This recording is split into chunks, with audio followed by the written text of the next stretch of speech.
സംസ്ഥാനത്ത് ഡിജിറ്റൽ ഹെൽത്തിൽ വൻ മുന്നേറ്റം 800 ആരോഗ്യ സ്ഥാപനങ്ങളിൽ ഹെൽത്ത് സംവിധാനം സജ്ജമാക്കിയതായി ആരോഗ്യവകുപ്പ് മന്ത്രി വീണ ജോർജ് അറിയിച്ചു. ഷീജയുണ്ട് വാർത്തയുടെ വിശദാംശങ്ങൾ നൽകുന്നതിനായി. ഷീജ, വീണ്ടും ആരോഗ്യരംഗത്ത് വലിയൊരു മുന്നേറ്റം ഉണ്ടായിരിക്കുകയാണ്. 800 ആരോഗ്യ സ്ഥാപനങ്ങളിലാണ് ഹെൽത്ത് സംവിധാനം സജ്ജമാക്കിയിരിക്കുന്നത്. എന്തൊക്കെയാണ് ഹെൽത്ത് വരുന്നതോടുകൂടി ജനങ്ങൾക്കുണ്ടാകുന്ന ഗുണങ്ങളും മറ്റും? സംസ്ഥാനത്തെ 800 ആരോഗ്യ സ്ഥാപനങ്ങളിൽ ഹെൽത്ത് സംവിധാനമാണ് ഇപ്പോൾ സജ്ജമായിരിക്കുന്നത്. ഇതിൽ മെഡിക്കൽ കോളേജുകളിലെ 18 സ്ഥാപനങ്ങൾ ഉൾപ്പെടുന്നുണ്ട്. അതിനു പുറമെ 33 ജില്ലാ ജനറൽ ആശുപത്രികളും 88 താലൂക്ക് ആശുപത്രികളും 48 സാമൂഹികാരോഗ്യ കേന്ദ്രങ്ങളും ഉൾപ്പെടുന്നുണ്ട്.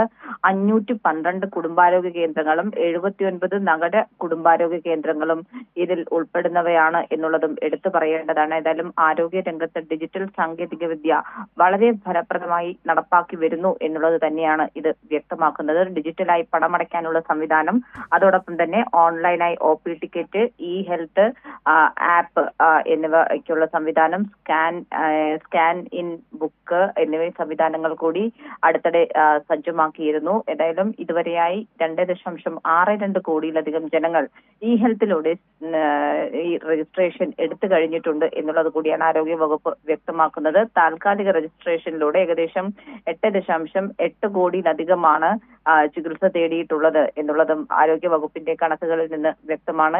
ഹെൽത്തിലൂടെ നമുക്ക് ആശുപത്രികളിൽ ക്യൂ നിൽക്കാതെ നേരത്തെ തന്നെ OP ടിക്കറ്റ് എടുക്കുവാൻ കഴിയുന്നു എന്നുള്ളത് വലിയൊരു ഗുണമായി തന്നെ കാണേണ്ടിയിരിക്കുന്നു. വീണ്ടും ചികിത്സ തേടണമെങ്കിൽ ആശുപത്രിയിൽ നിന്ന് തന്നെ അഡ്വാൻസ് ടോക്കൺ എടുക്കാനുള്ള സംവിധാനവും ഇതിൽ സജ്ജമാക്കിയിട്ടുണ്ട്. ഏതായാലും ഇതിലൂടെ ജനങ്ങൾക്ക് വലിയ ആശ്വാസകരമാകുന്ന കാര്യം തന്നെയാണ്. ഇപ്പോൾ വലിയൊരു മുന്നേറ്റവുമായി മുന്നോട്ട് പോകുന്നത്. തീർച്ചയായും ഷീജ, എന്തായാലും പ്രതിപക്ഷമടക്കം സംസ്ഥാനത്തെ ആരോഗ്യമേഖലയെ കുറ്റപ്പെടുത്തി രംഗത്ത് വരുമ്പോഴാണ് ഓരോ ദിവസവും ആരോഗ്യമേഖല ഇങ്ങനെ മുന്നേറ്റം കൈവരിച്ചുകൊണ്ടിരിക്കുന്നത്.